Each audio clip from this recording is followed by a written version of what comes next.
Let's turn to Hebrews 11. Hebrews 11, looking at living a life of faith. It's been about a month now. We've stood in these altars and we asked the Lord to increase our faith. We're learning to walk by faith by looking at these individuals mentioned in Hebrews 11. Today we're going to look at, I call him Enoch. My wife calls him Enoch. I know it's not Enoch. So it's one of those two. And however you say it will be just fine. But verses 5 and 6 says this. It says, "It was by faith that Enoch was taken up to heaven without dying. He disappeared because God took him. For before he was taken up, he was known as a person who pleased God. And it is impossible to please God without faith. Anyone who wants to come to him must believe that God exists and that he rewards those who sincerely seek him."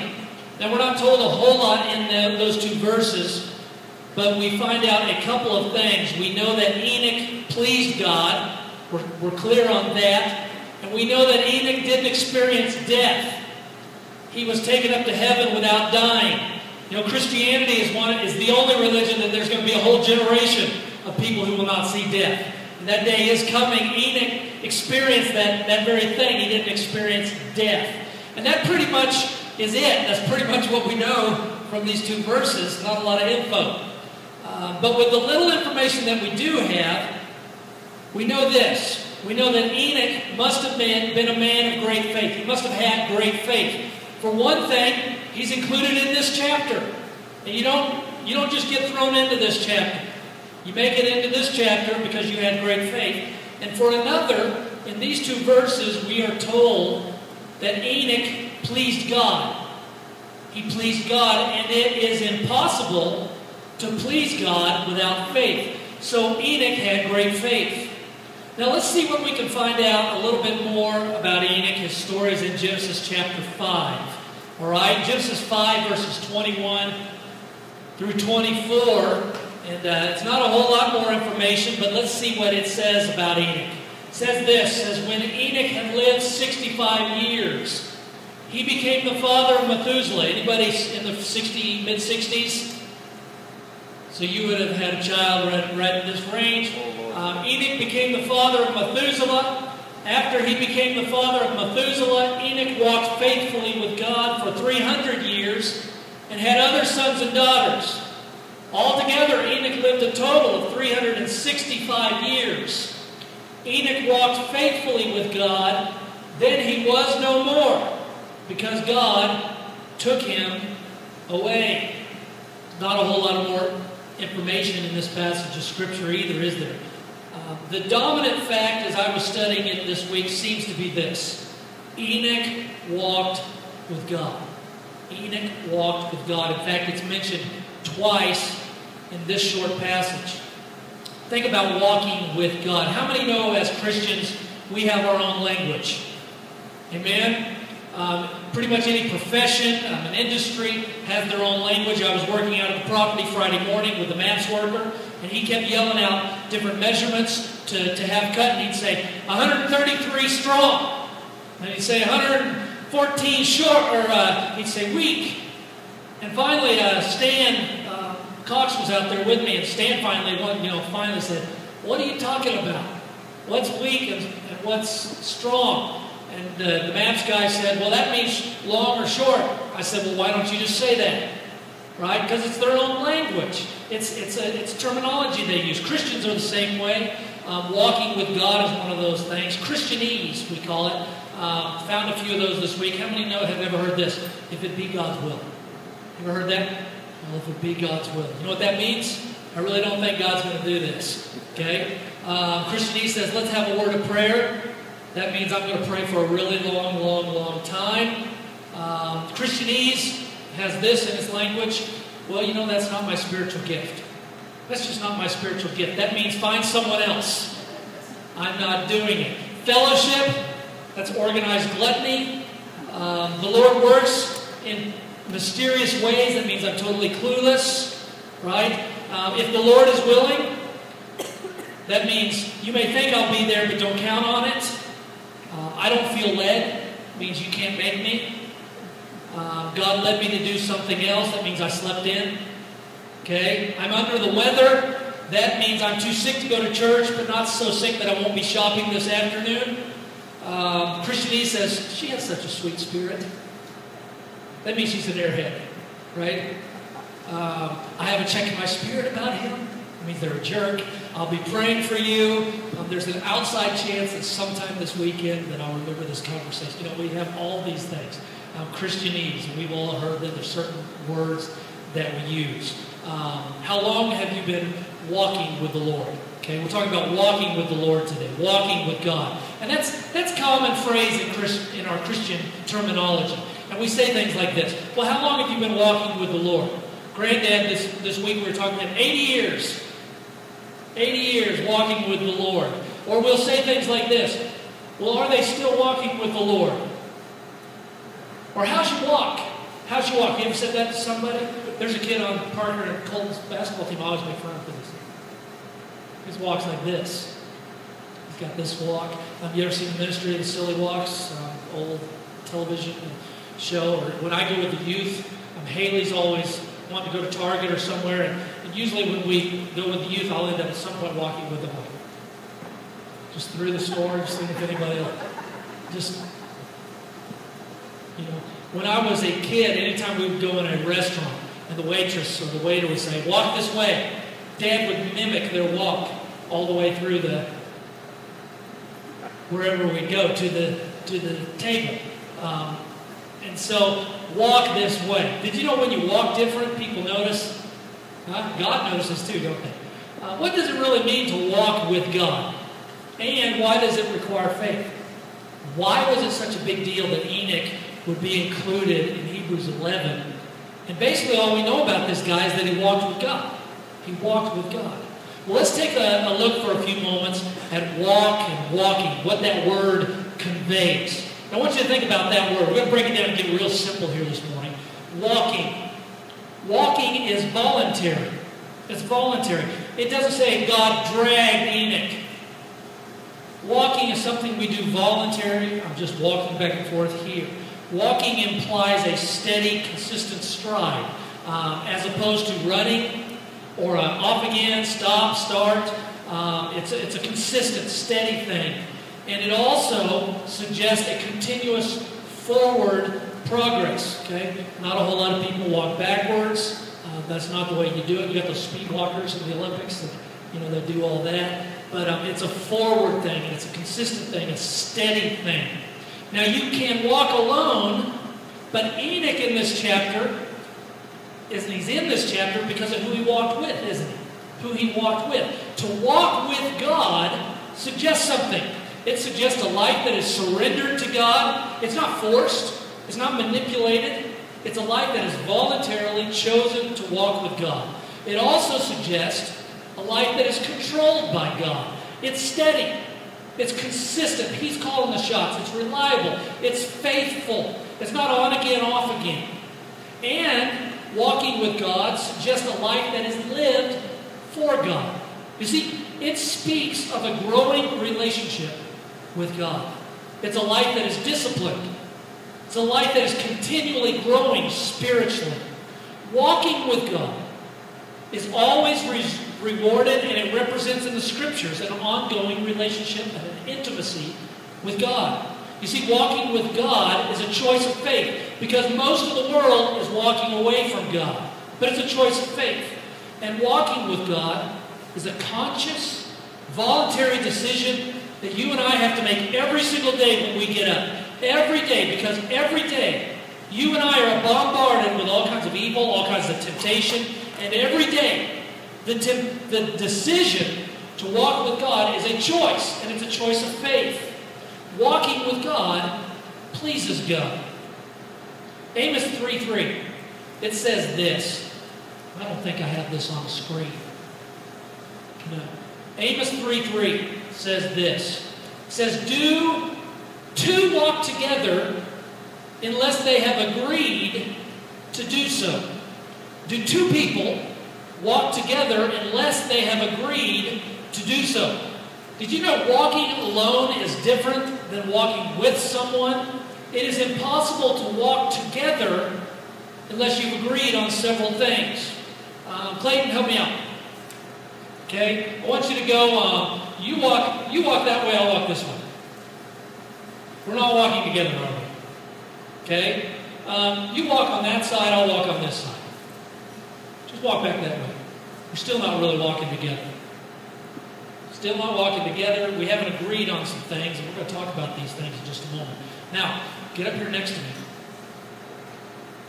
Okay? Let's walk over there, okay? Okay? So you're still not walking together. You may be seated. Thank you very much. Everybody give Clayton a hand. Okay? Here's the things. You've got to agree on three things. We're going to talk about these this morning. You've got to agree on the place. You've got to agree on the path. And you've got to agree on the pace. All right? To walk with someone together with God, you have to agree on the place or the destination that you're going.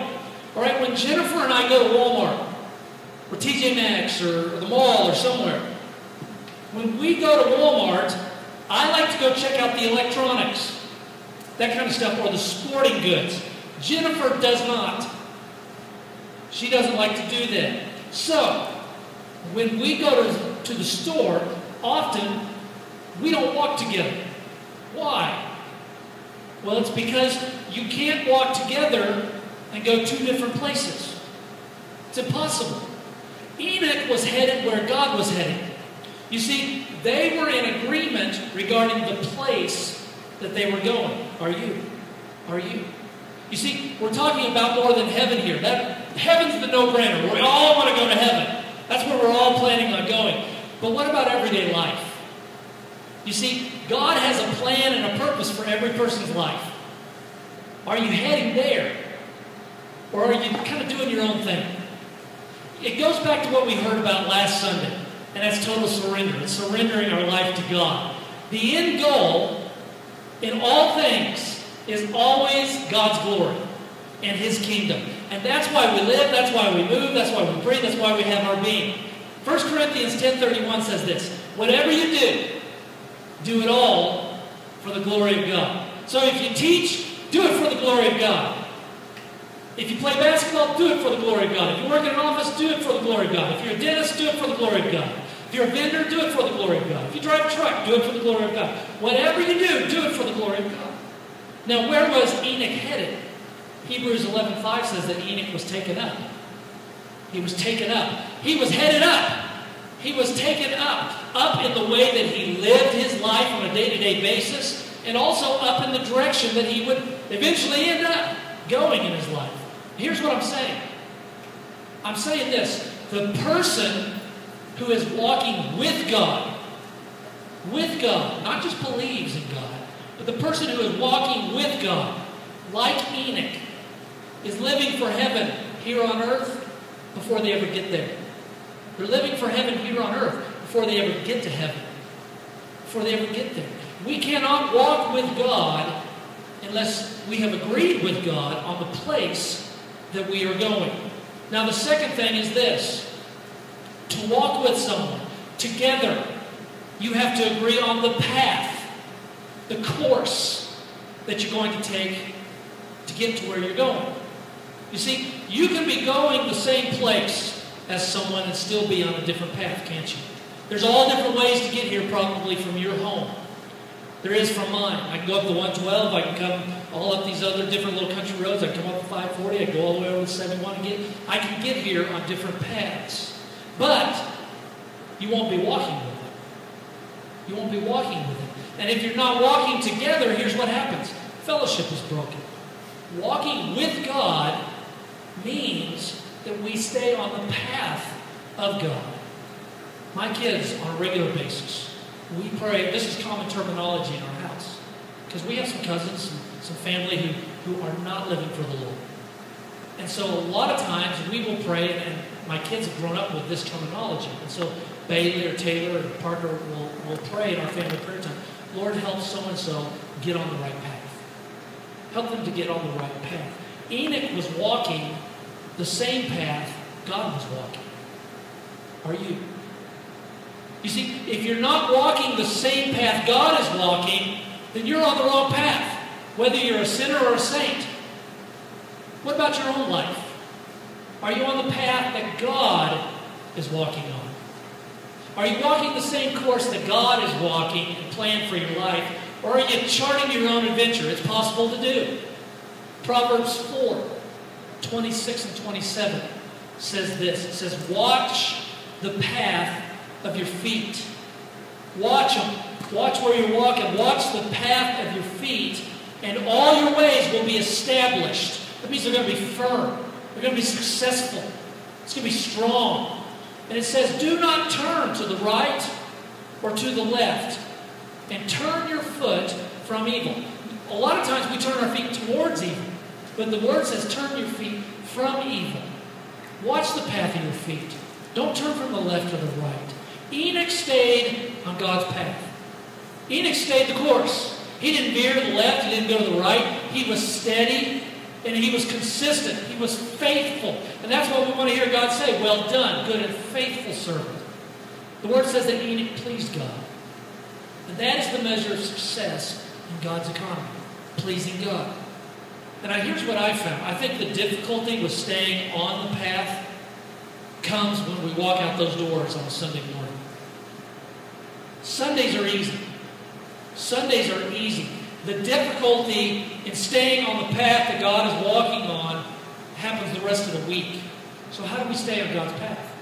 How does a believer stay on God's path? Well, two things. We have God's written word, don't we? We have God's written word and we have His prophetic word.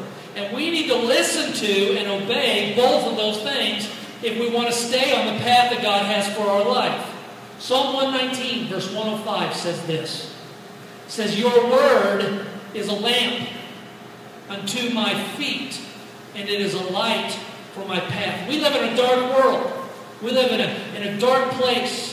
But this book, His Word, as we stay in it, as it becomes a part of our life, more than just a token once in a while opening it up, but as we open it up and it becomes what we live and we breathe, well, His Word casts a light on the path that we're supposed to be walking, and we know instinctively by reading His Word what we should be doing, what path God is walking on. And then Isaiah 30:21, I've always liked this verse. It says, your ears will hear Him. Your own ears will hear Him. Right behind you, a voice will say, this is the way you should go. This is the way you should go. Isn't that awesome when that happens? God's Spirit inside of you. You have a relationship with Him because you've been in the Word. You've been worshiping Him. There's intimacy that has developed. You've been walking with the Lord. And there is intimacy to where my sheep hear my voice. They know my voice. And He speaks. And you don't know what to do. You've opened up the Word, and it doesn't say which job to take. But you've opened it up, and you've been in it, and you hear. You sense you've been in prayer, and God's voice saying, this is the way I walk in this. This is what I have for you. So how do you know if it's God's voice? Well, whenever the Spirit tells us something, it always has to be consistent with God's character and His Word. But He will speak to us. Stay on God's path for your life. Here's what happens. If you'll stay on His path, you'll end up successful. You'll end up successful in His economy.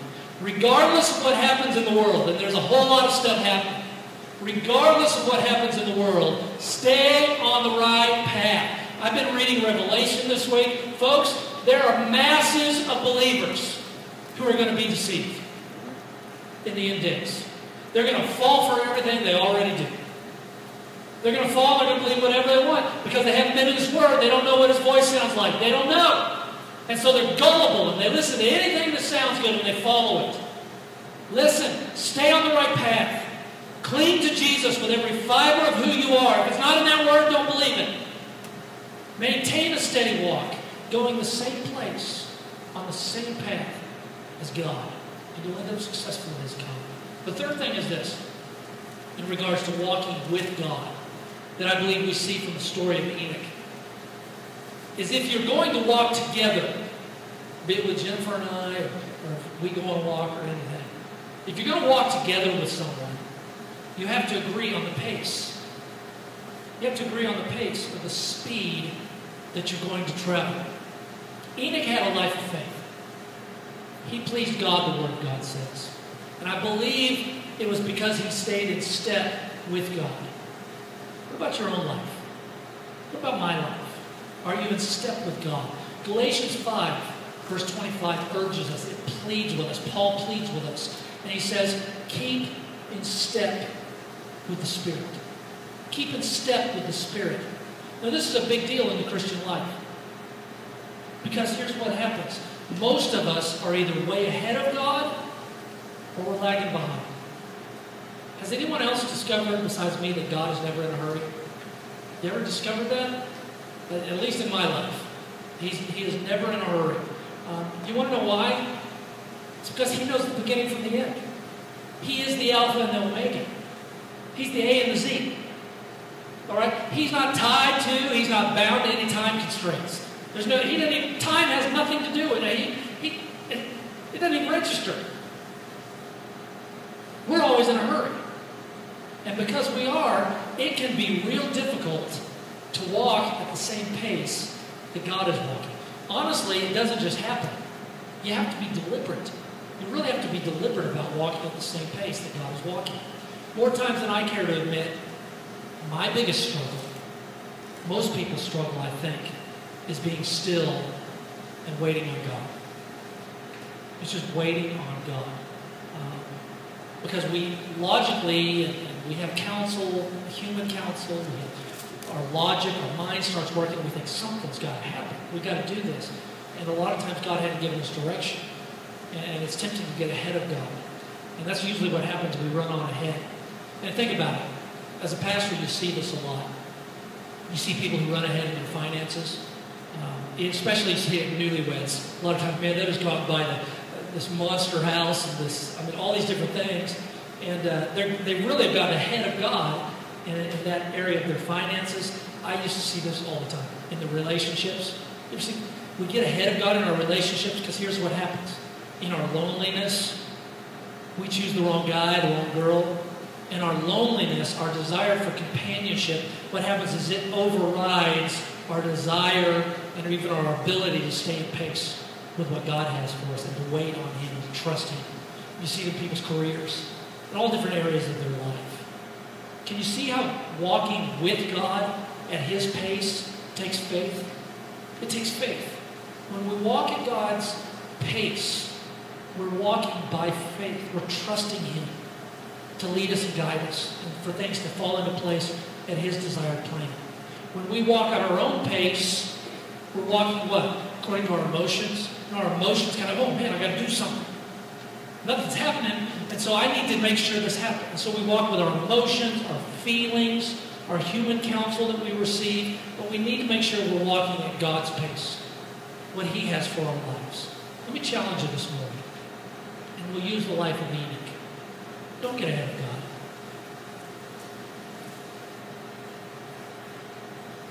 God died for you. He bled for you. He gave His Son for you. He loves you. You can't escape His love, the Word says. If there's anybody you can trust, it's Him. And timing is a major issue because we get impatient. Let me challenge you. Don't get ahead of God. Trust Him. He deeply cares for you. He has a great plan for you. He knows what is best. And if you will just wait, He'll lead you. He'll guide you. Take it from Enoch. Walking with God takes waking up every single day, determined to purposefully, deliberately seek Him and stay in pace with His Spirit's leading in your life. If a Christian is going to walk with God, it takes consistency. It involves discipline in a life. And it's all about faithfulness, hearing His voice, hearing what He's asking to do, trusting Him and doing it. Enoch walked with God for 300 years. That's some consistency. Man! You know what Enoch's name means? It means dedicated. The name Enoch means dedicated. And he was. He was. And he was rewarded with intimacy with God. How many know if you walk with the same person, towards the same place, on the same path, at the same pace for 300 years, there's going to be some intimacy, right? And as you walk with God for an extended period of time, that intimacy level grows and grows. And that's That's really the greatest reward that comes from walking with God, because you experience intimacy here on earth, and one day we're going to experience the ultimate intimacy with Him in the heavens. But I want you to notice something as we close. That's Christianese too. That means give you 20 minutes. No, I'm just playing. I want you to notice this from our scriptures this morning. It appears as though that Enoch wasn't quite always as dedicated as he was those 300 years. If you look at that scripture behind my head, it appears as though Enoch wasn't so dedicated. Genesis says this. It says Enoch lived for 65 years. I think I've got the other one there. But it says Enoch lived for 65 years, and then he had Methuselah. Actually, this is Enoch had Methuselah. But 65 years, they had Methuselah. And then Genesis says this. After he became the father of Methuselah, Enoch walked with God. After he had Methuselah, 65 years, after he had Methuselah, Enoch walked with God. It doesn't say that any time prior to it, but it says after he had Methuselah, Enoch walked with God. Where it says for 300 years. He spent the first 65 years. I think it's safe to say that Enoch spent the first 65 years of his life quite possibly living for himself, like most people did. Walking wherever he chose, taking his own path, walking at whatever pace he felt for that day. But, and this is probably my favorite thing about this whole story, it wasn't too late. It wasn't too late. After 60, we always think that's, oh, nobody can say this. After 65 years of doing his own thing, Enoch does a 180. What's that tell us today? Well, it tells us that no matter how long a person, you or I or anybody else outside those doors, no matter how long we've been doing our own thing, no matter how long we've been living for our own glory, there is still opportunity to start walking with God and living for His glory. There's still that chance. You see, you can't live life to please yourself and at the same time be walking with God. It's incompatible. Why? Well, because you're heading to a different place. You're living for someone else's glory. You're on a different path, and you're certainly walking at a different pace. Enoch walked with God. That's what we know. Enoch walked with God, and he did it by faith. He's included in this chapter. That means that Enoch spent 300 years walking to the same place, on the same path, and at the same pace as God. And as a result, Enoch had intimacy with God that no one else experienced. Why? Because God is a rewarder of those who earnestly seek Him, verse 6 says. The life of faith, when we live a life of faith, that life of faith lives to please God. It says, I'm going to walk with God, I'm going to trust Him, I'm going to walk with Him to the same place. His goals are my goals. I'm going to walk on the same path. I'm not going to be doing my own thing. I'm not going to find a different route to that place, but I'm going to walk on God's course for my life. He's called me to do this. He has a plan and a purpose. I'm going to stick with Him. I'm going to walk on that path. There may be different ways there, but I'm staying with God. And then I'm going to walk at the pace of God. I'm not going to get ahead. I'm going to endeavor. I'm going to deliberately choose. I'm not going to fall behind. I'm going to walk at His pace. And I'm going to end up experiencing an intimacy level with God that I've never known. He's going to reward me with intimacy, fellowship that I've never experienced. Why? Because He's a rewarder of those who earnestly seek Him. The life of faith lives to please God, for His glory. Enoch did it while living in a wicked and a perverse culture. God took him. His culture was perverse. In fact, when you read there's a couple places in the New Testament where He's mentioned, and it makes note that He spoke out to His generation. It was perverse. It was horrible. Enoch pleased God, and he walked with God in a wicked and perverse generation. And we can too. We can too. We can too.